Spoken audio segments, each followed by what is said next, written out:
بسم اللہ الرحمن الرحیم۔ السلام علیکم ورحمۃ اللہ وبرکاتہ۔ آئیے قرآن سیکھیں آسان طریقے سے۔ آج ہم سورہ بقرہ آیت نمبر 16 سے پڑھیں گے۔ اعوذ باللہ من الشیطان الرجیم۔ اولئک، یہی وہ لوگ ہیں، الذین، جنہوں نے، اشتروا، خریدا، الضلالۃ، گمراہی کو، بالہدیٰ، ہدایت کے بدلے، فما، پس نہ، ربحت، فائدہ دیا، تجارتہم، ان کی تجارت نے، وما کانوا، اور نہ بنے وہ، مہتدین، ہدایت پانے والے۔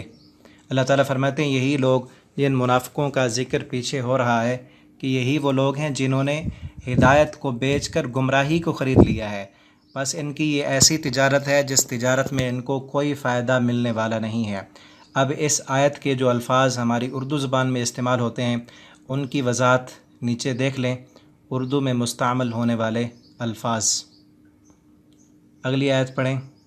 مثلہم، ان کی مثال، کمثل، اس کی طرح ہے، استوقدہ، کہ جو جلائے، النار، آگ، فلما، پس جب، اضاعت، روشن ہو جائے، ما حولہ، جو اس کے ارد گرد ہے، ذہب اللہ، تو لے جائے اللہ، بنورہم، ان کے نور کو، ان کی روشنی کو، وترکہم، اور چھوڑ دے ان کو، فی ظلمات، اندھیروں میں، لا یبصرون، وہ دیکھ نہیں سکتے۔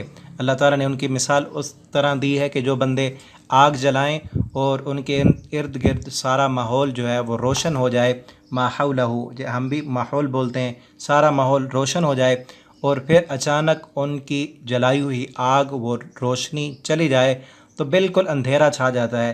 ان کی مثال ایسے ہے، ان کے پاس ایمان آیا ہے، نور آیا ہے، قرآن آیا ہے، نبی کریم صلی اللہ علیہ وسلم ہدایت لے کر آئے ہیں، سب کچھ روشن ہو گیا ہے ان کے سامنے، لیکن انہوں نے اپنی آنکھیں بند کر لی ہیں، تو اب ان کے لیے بالکل اندھیرا ہی اندھیرا ہے۔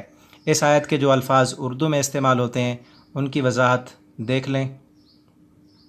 آپ ویڈیو کو روک کر مزید آگے پیچھے کر کے بھی دیکھ سکتے ہیں۔ اگلی آیت، سمن، سمن، یہ تینوں لفظ عربی کے نئے الفاظ میں سے ہیں۔ وہ بہرے ہیں، سمن، وہ بہرے ہیں، بکمن، گنگے ہیں، عمیٌ، اندھے ہیں، فہم، پس وہ، لا یبصرون، حق کی طرف نہیں لوٹتے، اب وہ دیکھ نہیں سکتے۔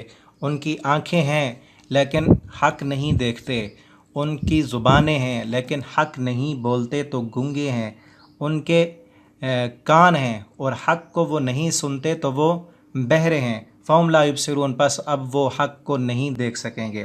اس آیت کے جو الفاظ اردو میں استعمال ہوتے ہیں ان کی وضاحت نیچے لکھی ہے۔ اسی طرح ہر آیت میں استعمال ہونے والے جو لفظ ہمارے اردو میں استعمال ہوتے ہیں ان کی وضاحت ہر آیت کے نیچے لکھی ہوتی ہے۔ او کصیب، یا ان کی مثال اس طرح ہے، صیب، اس بارش کی طرح ہے۔ صیب کا جو لفظ یہ نیا ہے، نئے الفاظ میں سے ہے، من السماء، آسمان سے، فیہ ظلمات، اس میں اندھیرا ہو، ورعد، اور گرج ہو، وبرق، اور بجلی ہو، یجعلون، وہ بنا لیتے ہیں، اصابعہم، اپنی انگلیوں کو، فی آذانہم، اپنے کانوں میں، من الصواعق، اس کڑک کی وجہ سے، جو گرج کڑک کی آواز آتی ہے اس آواز کے ڈر کی وجہ سے اپنی انگلیاں کانوں میں رکھ لیتے ہیں، حذر الموت، موت سے ڈرتے ہوئے، واللہ، اور اللہ تعالیٰ، محیط، احاطہ کیے ہوئے ہے، بالکافرین، کافروں کو۔ یہ بھی ان کی مثال ہے کہ جب بجلی کڑکتی ہے اور بارش برسنے کا وقت ہوتا ہے، آسمان پر گرج ہوتی ہے، تو اس سے ڈرتے ہوئے یہ اپنی انگلیاں اپنے کانوں میں رکھے ہوتے ہیں۔ اس کڑک سے تو ڈرتے ہیں لیکن اس کڑک کا جو رب ہے، اس رب العالمین سے یہ کیوں نہیں ڈرتے؟ اس آیت کے جو الفاظ اردو میں استعمال ہوتے ہیں ان کی وضاحت دیکھ لیں۔